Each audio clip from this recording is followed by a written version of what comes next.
wabarakatuh. Halo Sobat Koperasi dan UKM, selamat datang kembali di podcast Ceritaku, Cerita Koperasi dan UKM. Masih bersama saya Gali. Kita masih di segmen Bincang Bidang, sebuah segmen di mana kita bakal ngobrol-ngobrol santai dengan perwakilan bidang-bidang yang ada di Dinas Koperasi UKM Provinsi Jawa Tengah. Kalau kemarin kita udah ngobrol-ngobrol sama perwakilan dari bidang kelembagaan, dari bidang restrukturisasi, dari bidang bina usaha dan pemasaran. Kali ini kita udah kedatangan satu perwakilan dari bidang pengawasan. Sudah hadir bersama kita Ibu Jani Sugiyarti. Langsung aja kita sapa ya. Selamat pagi Ibu Jani. Selamat pagi Mas Gale. Selamat pagi Sobat Koperasi UKM. Apa kabar hari ini? Semoga sehat semuanya. Amin. Semoga semuanya sehat ya teman-teman ya. Karena ya di masa pandemi ini yang paling penting kan kesehatan gitu ya. Oke, Bu Jani langsung aja Bu ya, kita ngobrol-ngobrol nih Bu di segmen Bincang Bidang untuk bidang pengawasan kali ini. Biar lebih kenal dulu nih Bu sama Bu Jani, bisa nggak kalau diceritakan dulu sedikit perjalanan karirnya Bu Jani dulu sebelum akhirnya bergabung di Dinas Koperasi. Dulu pertama kali itu sempat berkarir di mana dulu gitu? Ya, Mas Gale, karir saya diawali sebagai CPNS di Dinas Pendapatan Daerah Provinsi Jawa Tengah pada tahun 1989. Selama kurang lebih 27 tahun saya mengabdi Dinas Pendapatan Daerah Provinsi Jawa Tengah dan sudah beberapa kali mutasi baik itu di antar kabupaten kota di Jawa Tengah maupun di luar provinsi. Saya pernah di Sulawesi Utara 1 tahun. Lalu saya juga pernah di Kabupaten Kendal, UPPD Kendal, Kota Tegal, yang terakhir di Kota Semarang, yaitu di kantor pusat di Pemda Provinsi Jawa Tengah yang sekarang menjadi Bapenda. Di sana kurang lebih saya 12 tahun sebelum pindah pada tahun 2016. Nah, 2016 saya mutasi ke Dinas Koperasi UKM Provinsi Jawa Tengah. Saya masuk di sekretariat kurang lebih 5 tahun. Lalu berikutnya pada tanggal 5 Juli kemarin tahun 2021 saya bergabung dengan bidang pengawasan. Jadi ini merupakan hal yang baru buat saya. Jadi dilatar belakangi oleh pendapatan selama kurang lebih 27 tahun. Berikutnya saya harus belajar tentang koperasi.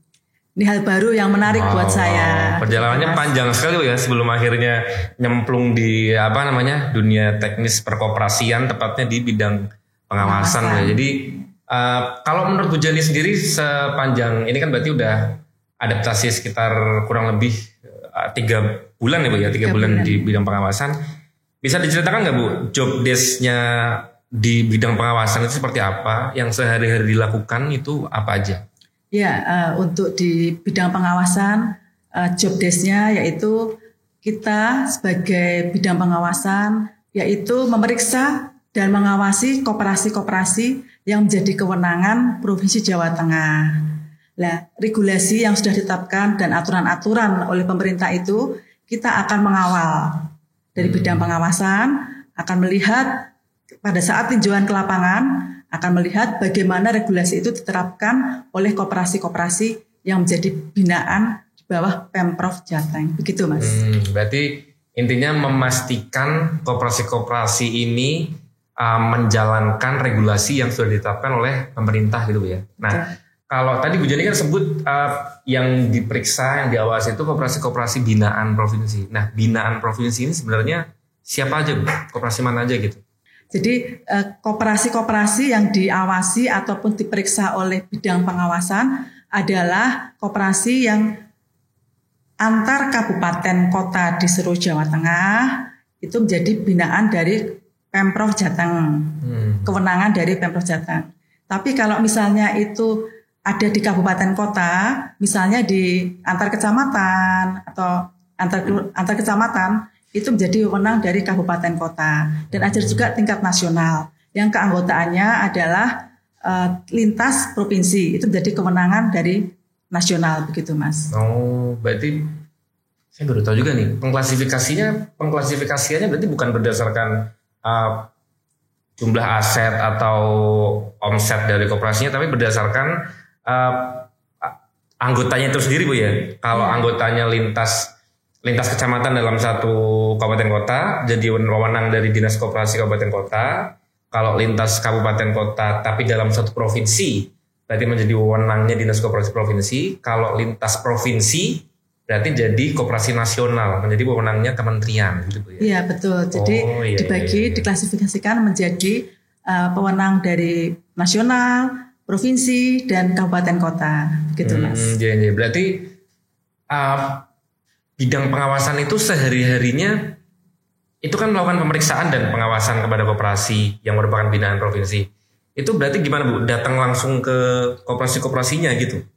Ya, jadi untuk bidang pengawasan itu kami ada 2 seksi. Seksi pengawasan dan seksi penilaian kesehatan. Kalau untuk seksi pengawasan itu akan melihat bagaimana penerapan regulasi yang sudah ditetapkan oleh pemerintah dilaksanakan oleh koperasi. Di antaranya mungkin perizinannya, izin usaha koperasi, izin usaha simpan pinjam, lalu misalnya izin kantor cabang, itu kan juga harus kita lihat Mas, sudah ada izinnya belum. Lalu sertifikat manajer, terus berikutnya dokumen administrasi. Dokumen administrasi memang yang kita lihat di lapangan misalnya daftar anggota, buku anggota. Kadang-kadang ada pertambahan anggota yang belum dicatat. Belum dimasukkan dalam buku anggota. Nah ini juga kami melihatnya kadang-kadang koperasi itu tidak masukkan nama-nama anggota yang baru, sehingga ini tidak bisa dilacak apabila ada suatu masalah gitu. Nah kita melihatnya agak sulit juga. Maka untuk daftar anggota itu juga wajib selalu diupdate begitu. Dan juga ini Mas juga ada laporan keuangan. Kita lihat juga laporan keuangan lalu laporan triwulan. Ya kadang-kadang ini juga belum dibuat oleh koperasi. Nah ini nanti kita lihat, nanti kalau misalnya ada temuan semacam itu, ya kita wajib sebagai bidang pengawasan, kita wajib untuk mendampingi mereka untuk pembuatan laporan keuangan dan laporan triwulan gitu. Kalau untuk penilaian kesehatan, seksi penilaian kesehatan ini akan menilai sejauh mana kesehatan sebuah koperasi. Dalam hal ini adalah koperasi simpan pinjam dan syariah. Nah, ini kita akan lihat bagaimana penerapannya. Lalu kita lihat juga karena di situ ada beberapa aspek yang harus dipenuhi, begitu Mas. Berarti saya coba runutkan lagi ya, dari bidang pengawasan itu ada 2 seksi, seksi pengawasan sama penilaian kesehatan. Seksi pengawasan itu lebih kepada melakukan pengecekan terhadap koperasi ini udah sesuai regulasi belum nih pengelolaan usahanya gitu ya. Kalau satunya yang penilaian kesehatan itu lebih kepada menilai kinerja koperasi gitu Bu ya. Jadi koperasi udah jalan dalam satu periode itu pengelolaan koperasi itu gimana dinilai berdasarkan aspek-aspek tadi Bu ya. Iya betul. Jadi itu aspek-aspek yang dinilai itu apa aja Bu?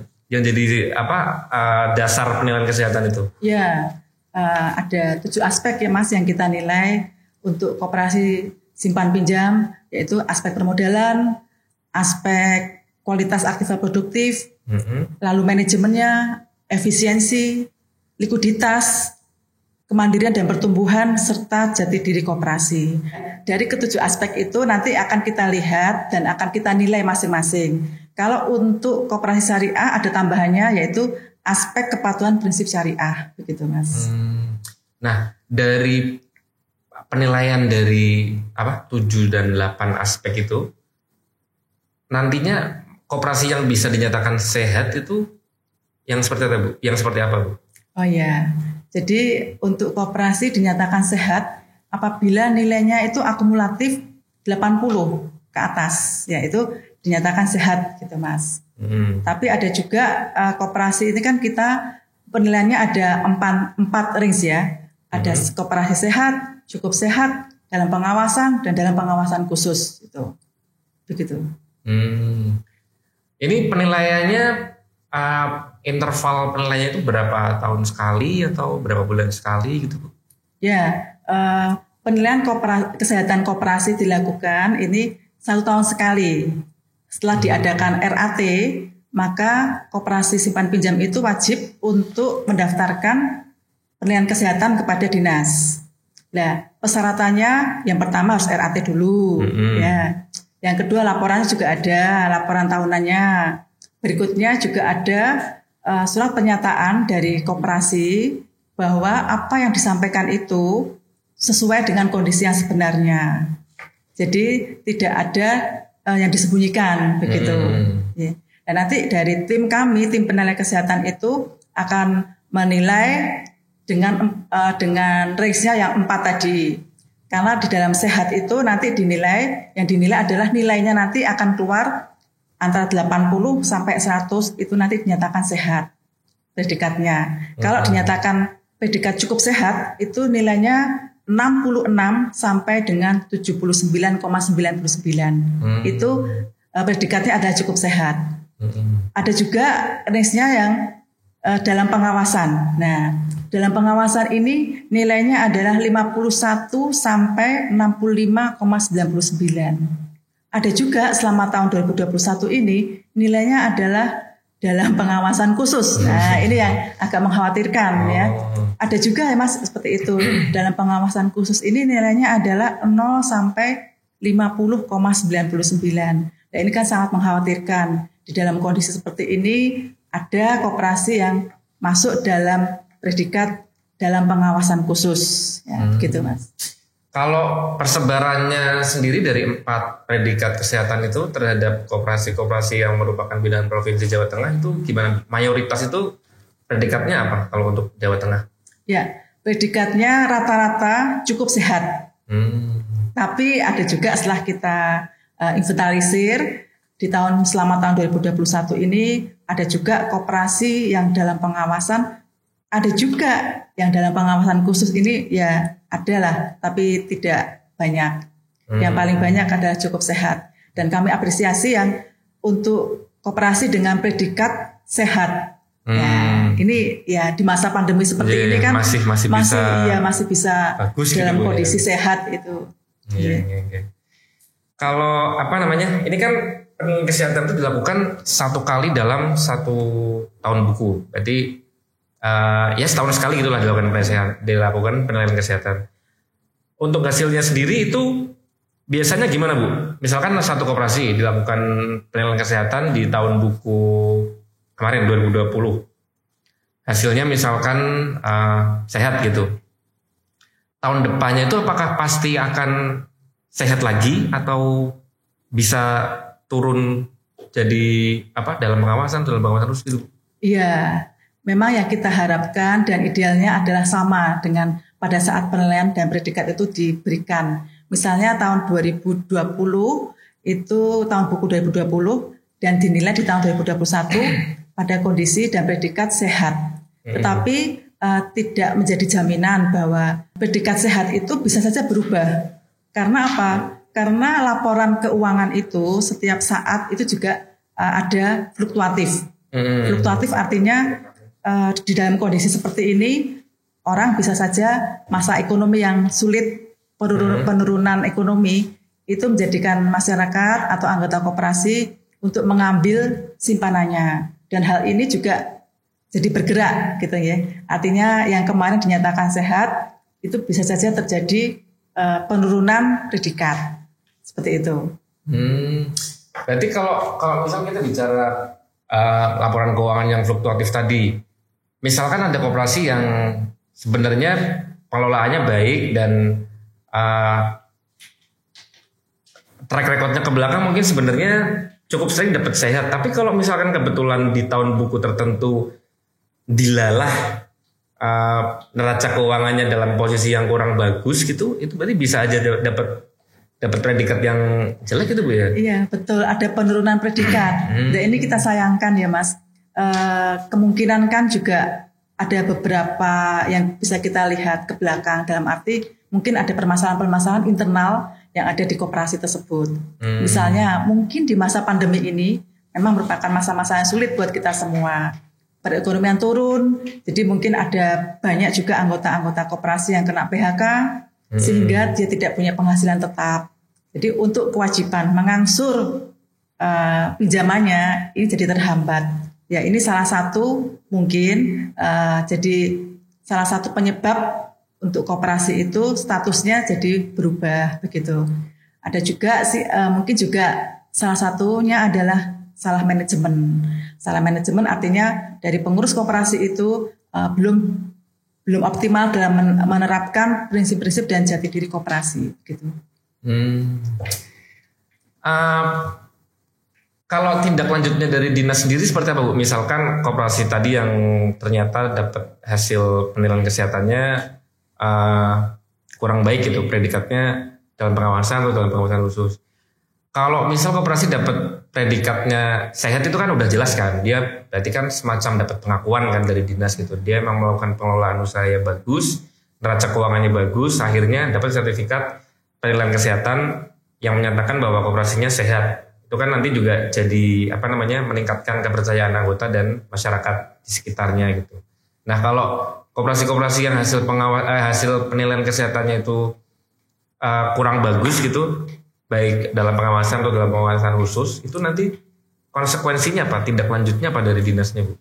Ya, kita berusaha ya Mas mendampingi mereka dalam arti akan kita pantau koperasi-koperasi tersebut permasalahannya apa. Nah tugas kita juga ya Mas ya, dalam arti jangan sampai timbul masalah di kemudian hari. Karena di masa-masa sekarang ini banyak kasus-kasus koperasi yang bermasalah. Karena dari bidang pengawasan sendiri juga melakukan mediasi. Mediasi dalam hal ini ada aduan dari masyarakat atau anggota koperasi yang mau mengambil simpanannya atau mengambil uang yang ada di koperasi tersebut, tapi tidak bisa. Nah, ada beberapa yang kasus-kasus yang sampai ke tempat kami akan melakukan mediasi. Itu cukup banyak ya Bu kasus kayak gitu Bu? Ya karena masa pandemi ini sekarang ya Mas ya. Emang permasalahannya begitu Bu ya, orang mungkin dulu pas zaman-zaman normal gitu ada sisa-sisa uang dari gaji, dari pendapatan usahanya ditaruh di koperasi. Sekarang posisinya lagi pandemi kayak gini, semua serba susah. Orang pengennya ngambil simpanan, tapi di sisi lain juga koperasi juga ternyata ya terdampak juga, akhirnya nggak bisa langsung mengembalikan uang dari si anggotanya tadi ya. Nah itu kalau ada anggota yang mengalami kayak gitu, berarti kan bisa melapor ke dinas. Betul. Itu nanti di mediasi itu yang dilakukan apa aja Bu di proses mediasi itu? Ya kita akan pertemukan anggota yang mengadu dengan pihak pengurus koperasi. Kita sebagai pembina koperasi mempertemukan mereka, permasalahannya apa, kita carikan solusi sehingga ada kesepakatan bersama. Misalnya koperasi menyanggupi dari anggota yang mengadu akan mengambil uangnya tapi nggak bisa, diberikan sepakat, ada kata sepakat, oh nanti Bu 2 bulan lagi kami akan mengembalikan. Nah itu nanti kita buatkan pernyataan juga bahwa akan dilakukan pengembalian simpanan kepada anggota koperasi yang mengadu untuk diselesaikan oleh pihak koperasinya. Berarti ya intinya dinas koperasi ini melalui bidang pengawasan ya jadi penengah antara anggota dan koperasi itu yang mungkin karena satu hal dan lain hal mengalami kayak tadi bentrokan gitulah, ada kepentingan anggotanya pengen ngambil uang tapi koperasinya juga mungkin karena uangnya masih muter belum balik, akhirnya nggak bisa ngasihin uangnya anggota gitu kan Bu ya. Nah dari dinas koperasi melalui bidang pengawasan hadir jadi kayak penengah gitu biar gimana caranya nggak sampai ke ranah hukum juga Bu ya, malah susah juga kalau udah kepasan Bu ya. Iya betul, karena ada juga sih koperasi-koperasi yang sampai ke ranah hukum karena koperasi tersebut tidak bisa mengembalikan simpanan anggotanya. Juga banyak sekali anggota yang menggugat, ada Mas, karena kami sedang menangani beberapa kasus seperti itu. Dan kami juga dipanggil ya dalam hal ini ke kejaksaan ataupun ke pengadilan untuk dimintai keterangan begitu. Karena kadang juga misalkan ada koperasi yang bukan menolak ya, misalkan ada orang koperasi didatengin anggotanya mau ngambil uang gitu, terus kok nggak bisa, anggotanya udah langsung mencak-mencak gitu, marah-marah. Nah padahal kan si anggota mungkin mikirnya pasti nggak bener nih uangnya nih dipakai macam-macam nih penyelewengan nih sama pengurusnya, padahal ya itu bisa terjadi, cuman kan bisa juga karena itu tadi Bu ya, maksudnya kondisi lagi kayak gini, emang dari koperasinya yang ya bukannya nggak mau ngasihin uangnya, cuman emang ya uangnya emang belum balik lagi karena kan anggota naruh uang ke koperasinya kan muterin uangnya Bu ya disalurkan ke anggota jadi produk pinjaman. Kalau ternyata emang belum balik itu kan ya nggak bisa gitu. Jadi mungkin itu satu hal yang nggak banyak diketahui sama anggota juga. Kalau mereka kan taunya pokoknya aku mau ngambil uang kok nggak bisa, langsung yang marah-marah gitu. Nah fungsinya bidang pengawasan izin memberikan, termasuknya salah satunya memberikan edukasi juga ke anggota gitu Bu ya. Iya betul Mas. Kita balik lagi nih Bu ke yang tadi soal koperasi sehat yang dilakukan oleh penilaian kesehatan itu ya. Misalkan ada koperasi yang dinyatakan sehat berdasarkan penilaian untuk tahun buku tertentu, katakanlah tahun buku 2020 gitu dinyatakan sehat. Itu ada jaminan nggak sih Bu untuk tahun buku selanjutnya koperasi ini bakal terus sehat, atau dalam artian pengelolaan usahanya itu bakal selalu baik gitu, nggak bakal melakukan penyelewengan atau apapun yang merugikan anggotanya gitu? Ya idealnya bisa Mas, tapi kenyataannya tidak demikian. Karena bagaimanapun juga kondisi atau celah dari pengurus itu ada, ya. Penyelewengan itu kadang-kadang ada. Nah, dasar penilaian kinerja itu adalah tahun buku sebelumnya. Misalnya tahun 2020 akan dinilai di tahun 2021. Kemungkinan terjadi perubahan status itu pasti ada di tahun 2021, begitu. Jadi memang sih sebetulnya idealnya bisa, tapi sekali lagi saya katakan bahwa kadang-kadang terjadi perbedaan predikat ya, predikat. Ya berarti memang kalau kita bicara kinerja koperasi atau mungkin kinerja pengurus koperasinya itu sendiri kan sebenarnya harusnya kan misalkan udah dilakukan penilaian terus kinerjanya dianggap baik, harusnya kan kalau dari kinerjanya istilahnya personalnya dari orangnya itu sendiri kan harusnya stagnan Bu ya, tetap gitu lah. Orang kalau udah kinerjanya baik ya harusnya kedepannya baik. Cuman kan kalau dari Penkes itu sendiri yang dinilai kan sebenarnya setahun belakang ya. Jadi misalkan untuk tahun buku 2021 yang dilakukan penilaian kan sebenarnya tahun buku 2020. Jadi hasil Penkes yang keluar itu ya menilai kinerja setahun ke belakang itu ya. Jadi misalkan kalau setahun ke belakang dinilai baik, tapi ternyata karena satu dan lain hal di tahun 2021 ini terjadi, ya namanya orang kan kita nggak tahu ya, kayak mungkin kemarin nggak ada masalah apa-apa, tapi ternyata di tahun ini terbentur masalah ekonomi atau ada apa gitu, ya selalu ada celah untuk terjadi perubahan hasil Penkesnya itu Bu ya. Betul Mas. Ya.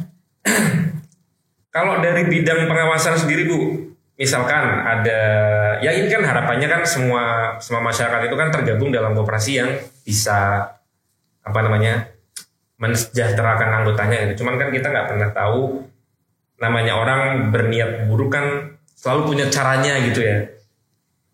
Yang bisa kita lakukan kan sebisa mungkin jangan sampai terperangkap ke oknum-oknum yang punya niatan buruk ini. Nah kalau dari Ibu sendiri sebagai kepala bidang pengawasan, ada tips nggak Bu untuk mengenali koperasi yang punya kinerja baik gitu, biar kita tuh nggak salah masuk gitu? Ya, jadi yang pertama kita harus melihat keberadaan dan kegiatannya koperasi itu jelas. Artinya ada gedungnya, ada kantornya, lalu pengurus atau pengelola dapat menjelaskan dengan baik tentang koperasi tersebut. Berikutnya ini yang penting ya, memiliki badan hukum resmi. Badan hukum resmi.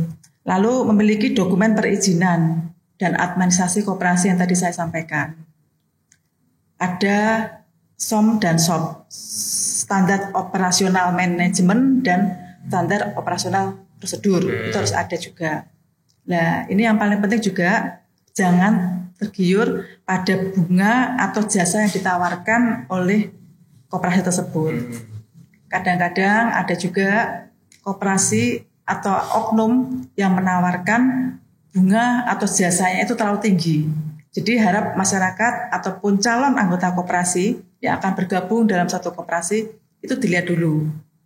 Kadang-kadang ada juga emang atasnamakan koperasi tapi sebetulnya bukan koperasi.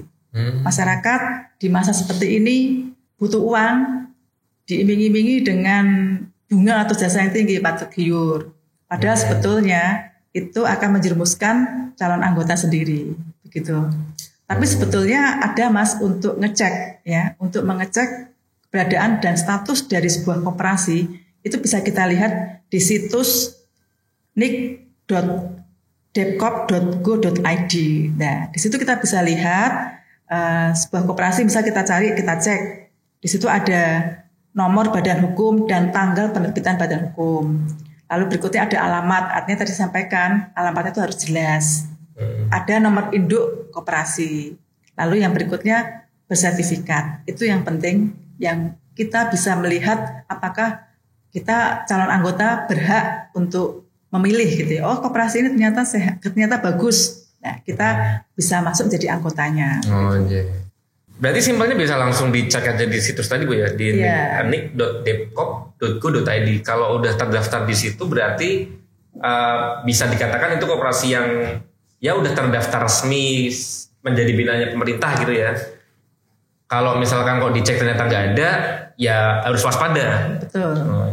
Dan juga berarti kalau melihat tadi jawabannya Bu Jani kan koperasi yang baik itu kan punya badan hukum yang resmi, terus biasanya kan ada gedungnya, kegiatan operasionalnya juga jelas. Berarti kita juga jangan ragu untuk misalkan kita didatangi sama, biasanya kan yang datang ke lapangan kan sales atau enggak marketingnya, ditawari mau enggak gabung ke koperasi ini, nyimpan uang bunganya segini nih, nawarnya kan kadang mungkin gede gitu.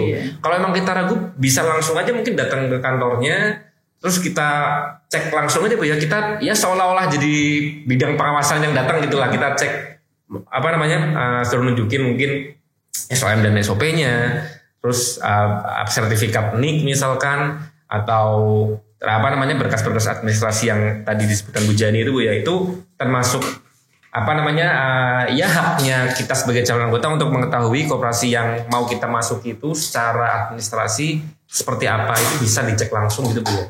Betul Mas, ya. Oke Bu Jani, sebelum kita mengakhiri segmen bincang bidang di siang hari ini, mungkin satu hal dari Bu Jani sebagai penutup, sebuah pesan untuk teman-teman gerakan koperasi atau mungkin masyarakat sebagai calon anggota koperasi di masa pandemi seperti ini Bu. Monggo Bu. Untuk teman-teman gerakan koperasi yang pada masa pandemi ini belum melakukan atau mengajukan penilaian kesehatan, kami harapkan untuk segera mengajukan karena ini sudah menjelang akhir tahun. Pastinya persyaratan untuk pengajuan penilaian kesehatan diantaranya harus melakukan rapat anggota tahunan dan laporan keuangan.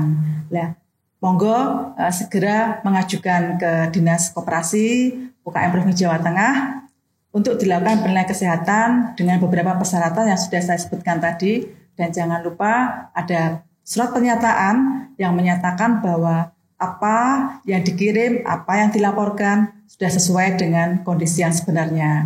Juga kepada teman-teman calon anggota koperasi yang ingin menjadi anggota untuk selalu mengecek apakah koperasi tersebut atau koperasi ini layak untuk kita masuk menjadi anggotanya.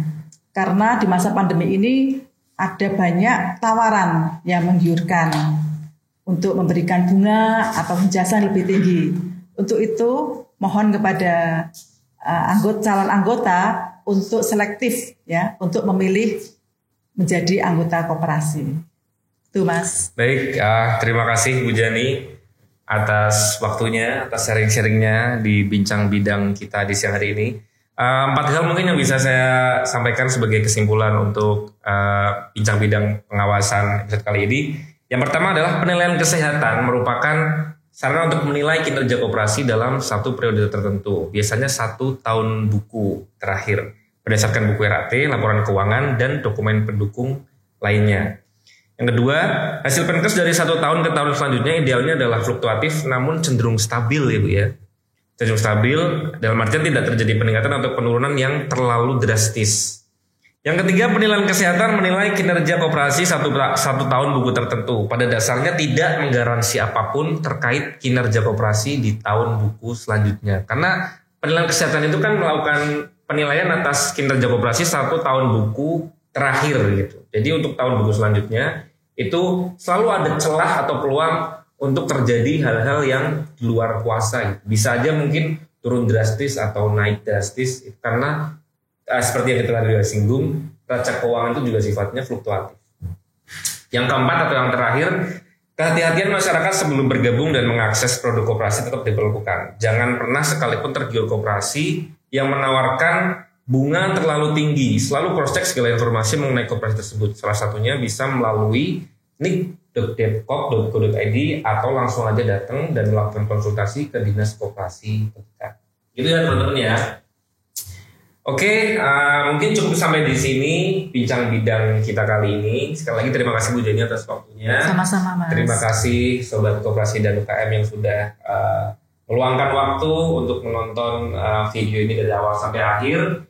Sampai berjumpa di episode bintang-bintang selanjutnya. Buat teman-teman yang mungkin punya permasalahan atau punya pertanyaan yang pengen dibahas di segmen bincang bidang, langsung aja tulis di kolom komentar. Kita akan sampaikan kepada bidang terkait dan kita akan bahas di bincang-bidang episode selanjutnya.